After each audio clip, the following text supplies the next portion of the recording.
All right. Well, good morning, fifth graders.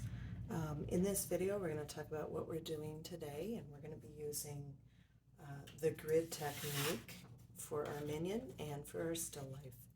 So with our minion drawing, you should have a placement drawing already done.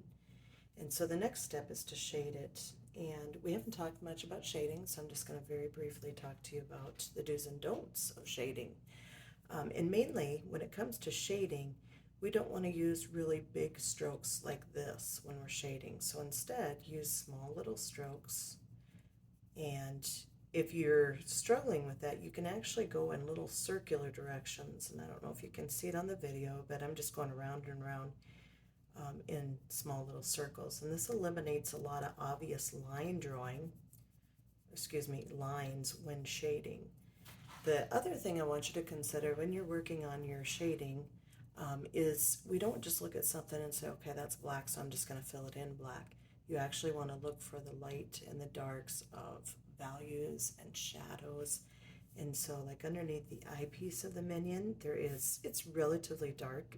So I'm going to go ahead and make that kind of dark, but then it fades and it gets lighter. So as you come out, you get lighter and you get lighter and you get lighter. So this entire thing is going to have some values, with maybe the exception of the white of his eye and a little bit on the eyepiece.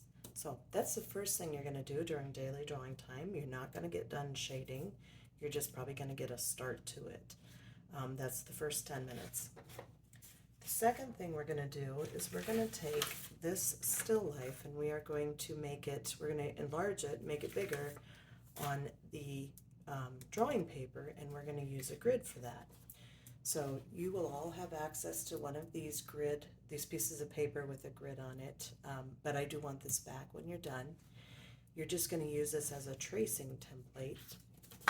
So if you take it and you hold it up, you should be able to see the lines. And so I'm going to make a little mark at the top where each of these lines is, and then at the bottom where the lines are also. So I have a line at the top, line at the bottom, and that will allow me then to take a ruler and draw a straight line connecting those. This is watercolor paper and we are going to be painting it. So at some point we want to be able to erase these lines. So I have a finished one here, and you can see mine on the video, but that's because it is a video and I want you to be able to actually see it. But you need to draw as light as possible. When you get done with that, then you're going to use the grid technique like we did with the minion to make a placement drawing. And so we just go rectangle by rectangle to find where the bananas and the dragon fruit and the strawberry are. So you can see, I started this, but you can see that the orange then is 1, 2, 3. So starting at the very bottom, we would go 1, 2, 3, and that's where we're going to see about 1/4 of the orange. So keep this as a very light placement drawing and no shading. And that's it for today. Hopefully you get done with your placement drawing and you're ready to start painting.